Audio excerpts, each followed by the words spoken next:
we'll dive into some stories from your own entrepreneurial experience and share with us um, some of the things that you would consider failures along that journey, and definitely reveal to us, what you learned from it and how you applied that moving forward. Well, our first product that we launched is Scopings, and obviously, since we're not still working on it actively, it's not a roaring success.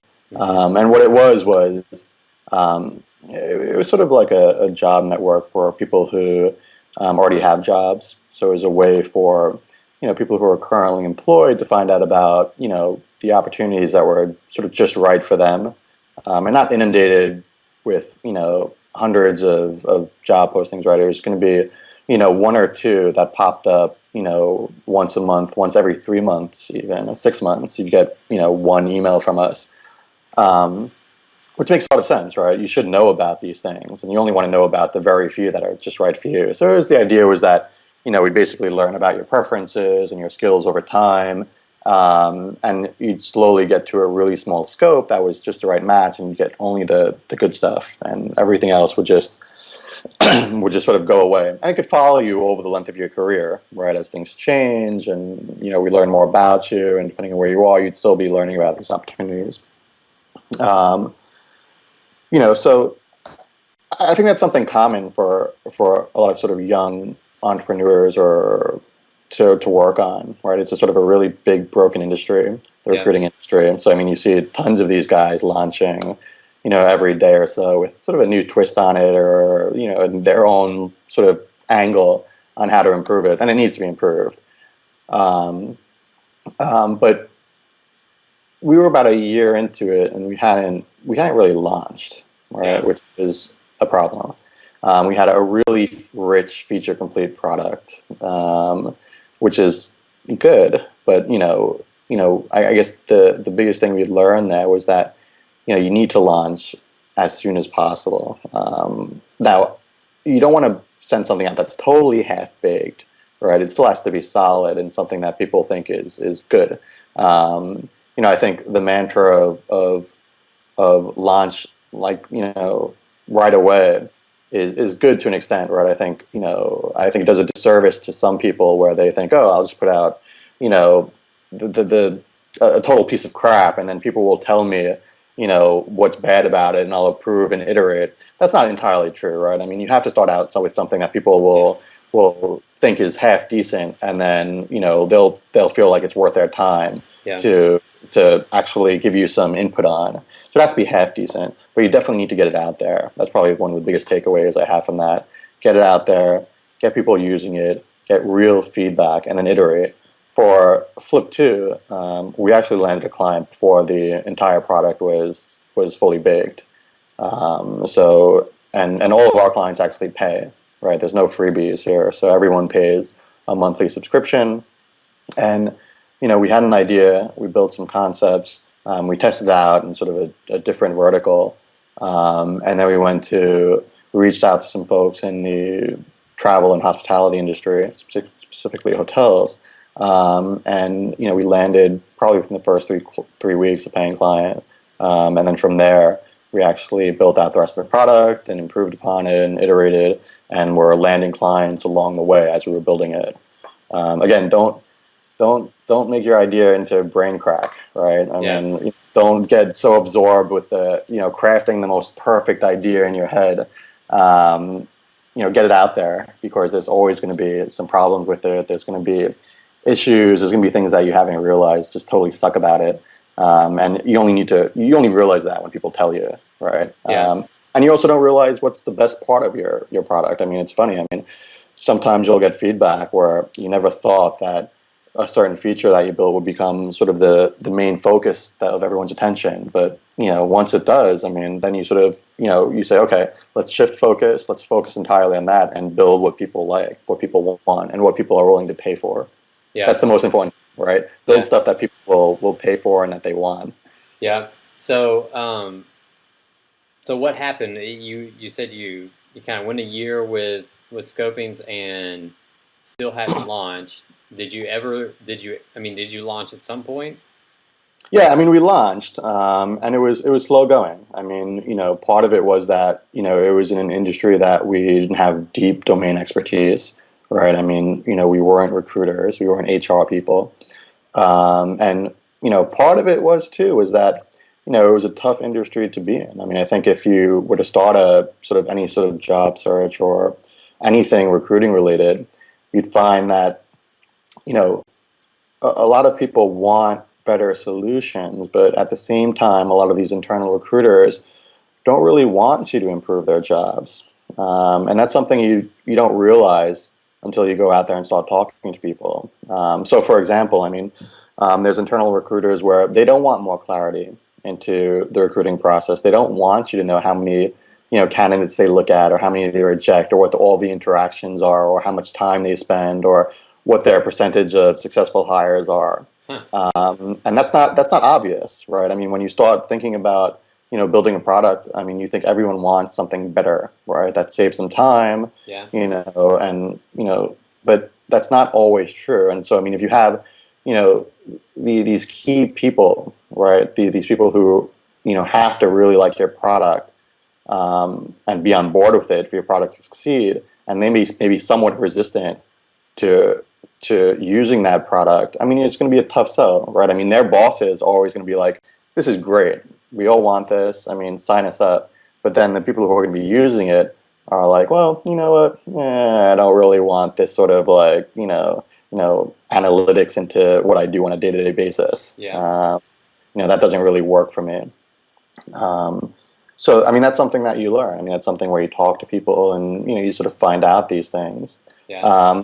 The other thing too was um, that type of product is sort of at a cost center, right? I mean, you're selling it to a cost center, right? They don't make money for the company directly, and that's tougher. I mean, you're always looking at budgets, annual budgets. I mean, there's always budgets, right? There's always budget concerns, but when there's cost centers, they usually only get cut, right? I mean, so Yeah. if you're selling something to like human resources, for example, I mean, that's a tougher sell because it has to come out from somewhere else.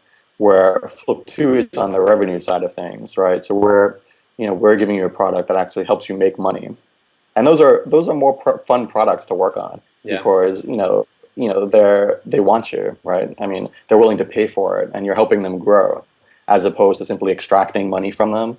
You're giving them a service that they pay for, but in turn, they're actually going to make more off of your product than they're actually paying you. Yeah. And going forward, I'm definitely going to stick with the revenue side of things for products.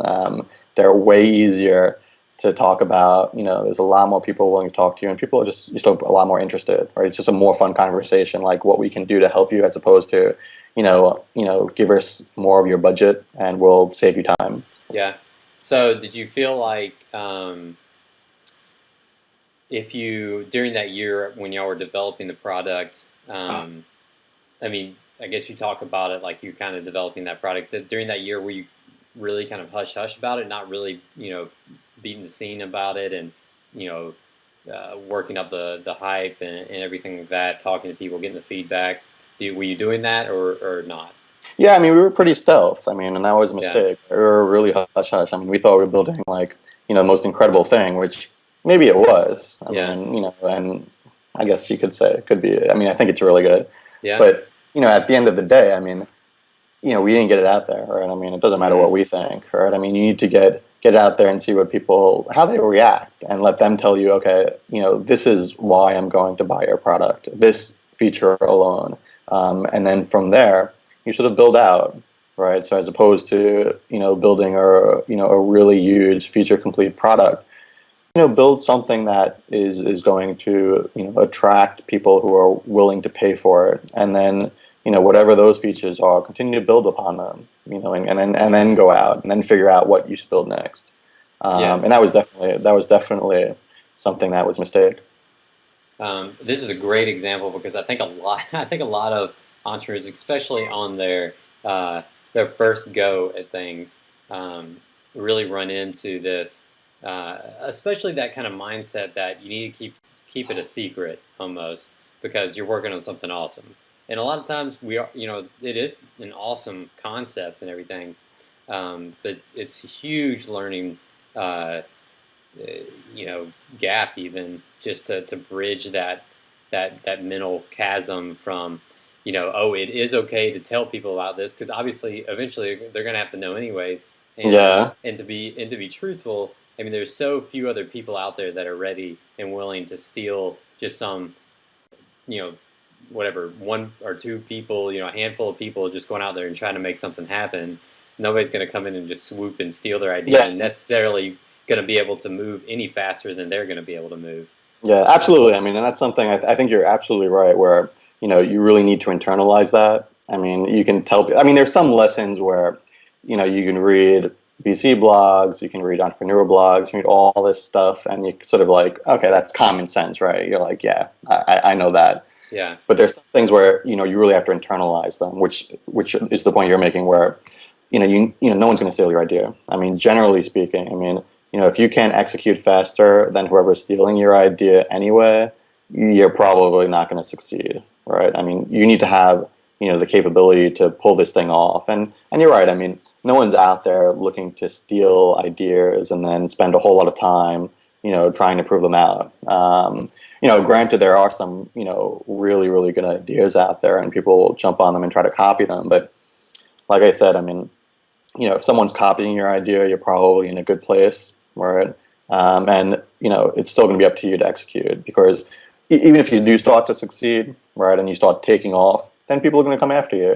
I yeah, mean, you can look at anything, right? I mean, you could look at the most recent example of Groupon, right? How many deal sites are there now? How many daily deals are there? yeah, There's an infinite number of them, right? You have some success, they're going to come after you anyway. So, I mean, I wouldn't worry about, people stealing your idea. In fact, it probably works the other way. I think if you get your idea out there and you start talking about it, you may actually get people, sort of, they may push back, right? They may think, well, you know what, these guys are going after it. I sort of like their angle.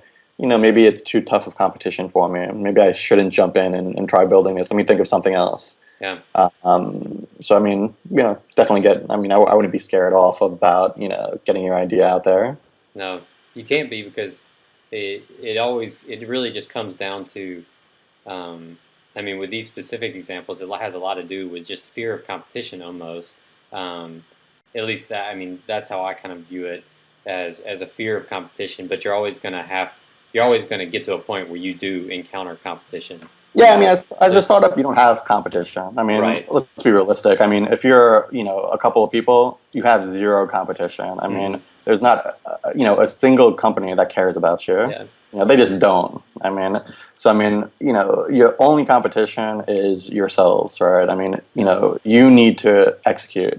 You need to Hmm. pull this idea off. I mean, and if you do that, you'll succeed. I mean, but no one's gonna crush you while you're a three-man shop. I mean, Yeah. you're cockroaches, right? I mean, Yeah. no one can crush you guys. I mean, Yeah. you're too little. So take advantage of that definitely, and just get out there and just pound the pavement with whatever idea you have, and get as many people. Because you're always, when you do that, you're going to get people that are excited and follow you, and those are going to turn into the people that support you as you start actually bringing in revenue. So that's